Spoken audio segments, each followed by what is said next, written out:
Mateo Julián Estrella Durán es el flamante ministro de Turismo del Ecuador que hace 3 semanas recién asumió el cargo a pedido del presidente Daniel Noboa. Él es abogado y experto en turismo. Su especialidad es la gestión turística, calidad del servicio, satisfacción del cliente, dirección estratégica, administración inmobiliaria, competitividad y gestión educativa. Asimismo, tiene un título de tecnólogo en hotelería y turismo. También es doctor en jurisprudencia y docente universitario. Señor ministro, encantado de saludarlo. Bienvenido. Muchas gracias, Oscar Fernando. Oscar Eduardo. Oscar Eduardo, perdón. Mil gracias por esta generosa presentación. Gracias, ministro. Un placer poderlo recibir en mi país. ¿Qué tal lo reciben acá en Perú? Como siempre, estupendamente. El Perú y Lima son unos lugares entrañables para mí y la primera visita internacional como ministro de Turismo del Ecuador la realizo a Lima y al Perú a efectos de tener unas relaciones bilaterales más profundas con las autoridades peruanas y con la Comunidad Andina de Naciones que tiene su sede aquí en Lima.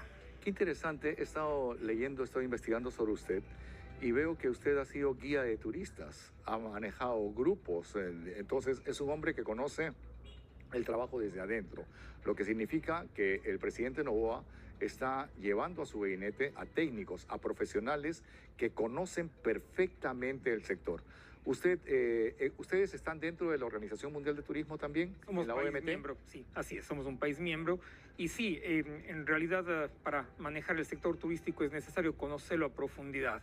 Y ese conocimiento a profundidad tiene que ver desde un punto de vista operativo hasta un punto de vista de gestión.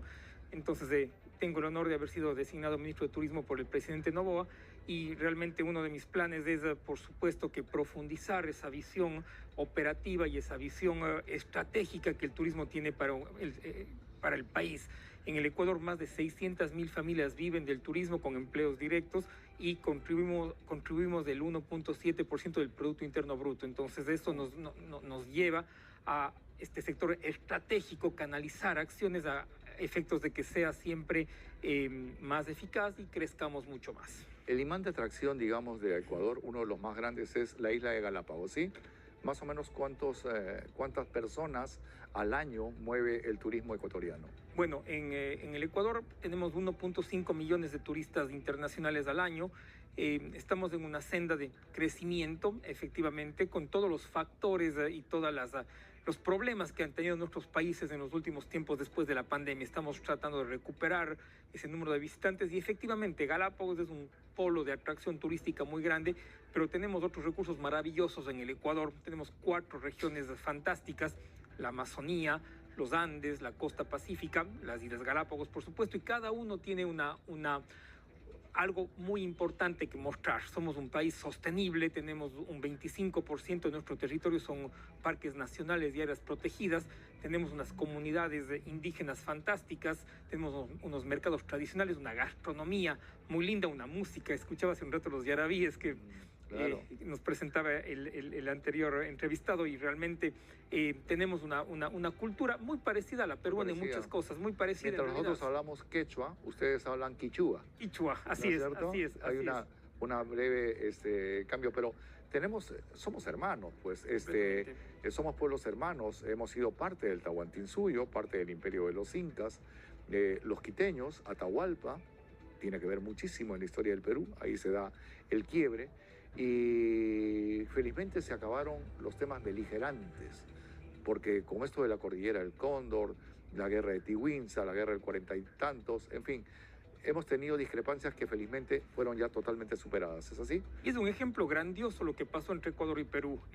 Los acuerdos de paz, cuando se dieron, en realidad pusieron final a una disputa absurda que teníamos como países hermanos que somos, y lo bueno fue que se pasó la página y tenemos una hermandad muy grande, una cooperación muy grande, una serie de factores importantísimos para los dos países. Tenemos una frontera común, una frontera que tenemos además que promocionarla mucho más de forma conjunta. Tenemos que hacer acciones para que los ecuatorianos conozcan más del Perú y los peruanos conozcan más del Ecuador. Bueno, la zona norte de Perú siempre está viajando a Ecuador, a las playas de Esmeralda, Guayaquil, Huaquillas, la zona de Piura, Tumbes, por la cercanía y también por la economía. Ustedes tienen una economía dolarizada, muy bien sostenida, ¿eh? Tenemos una economía dolarizada desde hace más de 24 años, algo que ha dado mucha estabilidad al país, y eso es muy importante para nosotros. Y por supuesto hay gente también del sur del Ecuador que va con mucha frecuencia a Máncora, Sí. Tumbes en realidad, y eso es muy importante. Y yo creo que esas relaciones tienen que profundizarse porque estamos muy cerca, compartimos muchos valores, pero también tenemos un producto complementario hablando de turismo. Entonces nos parece a nosotros que eso es fundamental. He tenido una reunión muy interesante esta tarde con la presidenta de PROMPERÚ para planificar acciones conjuntas de promoción y tratar de que este turismo binacional que ha estado un poco apagado después de la pandemia pueda revitalizarse y podamos seguir adelante. Ministro Mateo Estrella, hay una información que ha estado circulando respecto a un tema que tiene que ver directamente con su gobierno. El Perú está en emergencia, hay 3 regiones que están en emergencia por los incendios forestales y se está tratando de solucionar esta situación. Sin embargo, ATV en exclusiva informó que helicópteros peruanos estaban ayudando a los incendios forestales en Ecuador. ¿Nos puede dar información precisa sobre ello? ¿Cómo así llegaron estos helicópteros al Ecuador? ¿Son una cooperación internacional? ¿Es un socorro internacional? ¿Es una ayuda? ¿Fue un alquiler? ¿Fue un pedido? ¿Tiene usted información al respecto? La información que yo tengo es una información que ante una situación de emergencia que se dio en la frontera, cerca de la frontera con Perú hace unas semanas. ¿En qué zona? ¿Por la cordillera del Cóndor? Sí, no tengo exactamente la zona exacta, el sitio preciso, pero realmente fue una situación de emergencia y de socorro que se dio ya hace algunos días. Entonces me parece que fue más bien un tema de solidaridad, ¿no? Ante una emergencia muy grande que se estaba presentando ahí, que hubo ese socorro, y entiendo que esto pasó hace algunos días, antes incluso de que se hayan dado Entonces, ha sido un socorro internacional, un apoyo, una ayuda del Estado peruano al gobierno ecuatoriano ante la emergencia que tuvieron en la zona fronteriza. Así es, entonces. ¿Es así? Sí. Ok, eso es parte del convenio bilateral de cooperación que tenemos, que tienen todas las naciones, y es el uso del sentido común. La causa humanitaria, usted sabe que eso no puede esperar. Otros temas que hayan ahí son causas humanitarias que se deben atender de forma ágil y con sentido común, como bien anota. Criterio, sí. Con mucho criterio, porque de por medio no solamente está la flora y fauna, está la vida humana, seres humanos que hay que amparar en estas situaciones de riesgo. Y los temas de turismo les están haciendo ver una estrategia diferente para captación de nuevos mercados, de nuevos potenciales turistas para Ecuador. Por ejemplo, Perú es un mercado importante. La zona norte de Perú tiene una buena afluencia de turistas hacia la zona de Ecuador. Hay una reciprocidad. Sin embargo, países fronterizos, otros continentes, ¿cuál es la estrategia de comunicaciones o la estrategia política que está desarrollando su portafolio para poder captar mayor cantidad de turistas? Tenemos 3 grandes mercados a los que estamos apuntando. En primer lugar, un mercado de turismo interno que también para el Ecuador es muy valioso. El Ecuador es un país pequeño donde se puede transportar la gente sin mayor dificultad entre las regiones que tenemos, y es un país de distancias cortas. Tenemos un mercado fronterizo que efectivamente con nuestros vecinos Perú y Colombia debe potencializarse, y es un mercado en el que estamos trabajando. Tenemos un mercado tradicional de turismo internacional para el Ecuador. Nuestro principal proveedor de turistas son los Estados Unidos, por supuesto, pero también la Europa, los países europeos, básicamente de Europa del Occidente, Alemania, Reino Unido, Francia, Italia, España, son nuestro mercado tradicional.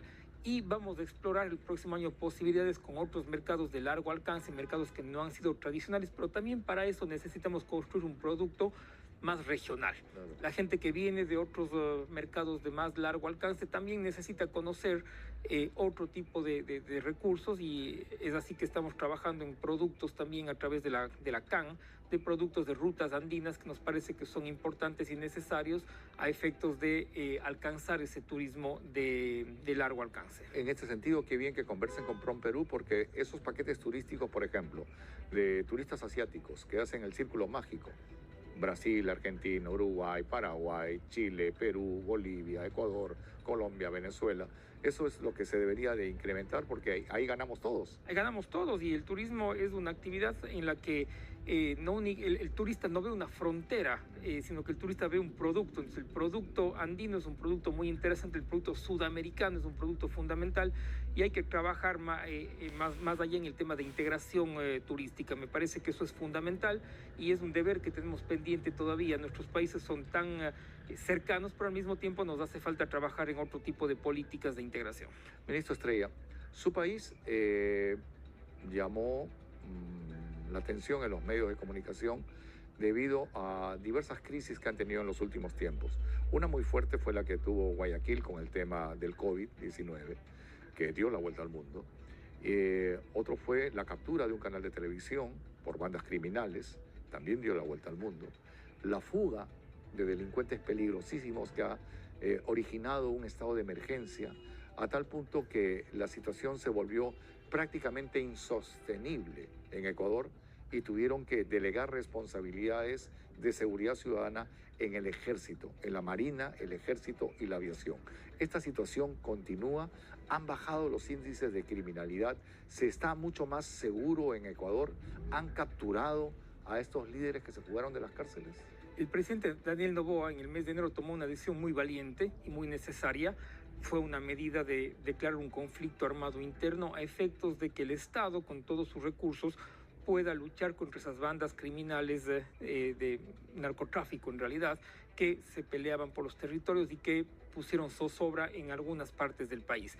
Esa lucha del presidente Noboa ha sido exitosa. Hoy en día, una lucha que la sociedad se ha visto recompensada con más seguridad. Persisten unos pequeños focos de inseguridad en algunas zonas muy determinadas donde el gobierno está poniendo todo su esfuerzo para evitar que eso suceda, pero el Ecuador es un país de paz, el Ecuador es un país pacífico luego de lo que ha sucedido. El Ecuador es un país que acoge al visitante y tenemos zonas, la mayor parte del territorio ecuatoriano son zonas de absoluta paz. Si usted va a Quito, va a Cuenca, de donde yo vengo, va a las Galápagos, va a la Amazonía, transita por el país, son zonas que están absolutamente en paz y ese es parte del mensaje que estamos transmitiendo desde el Ministerio de Turismo.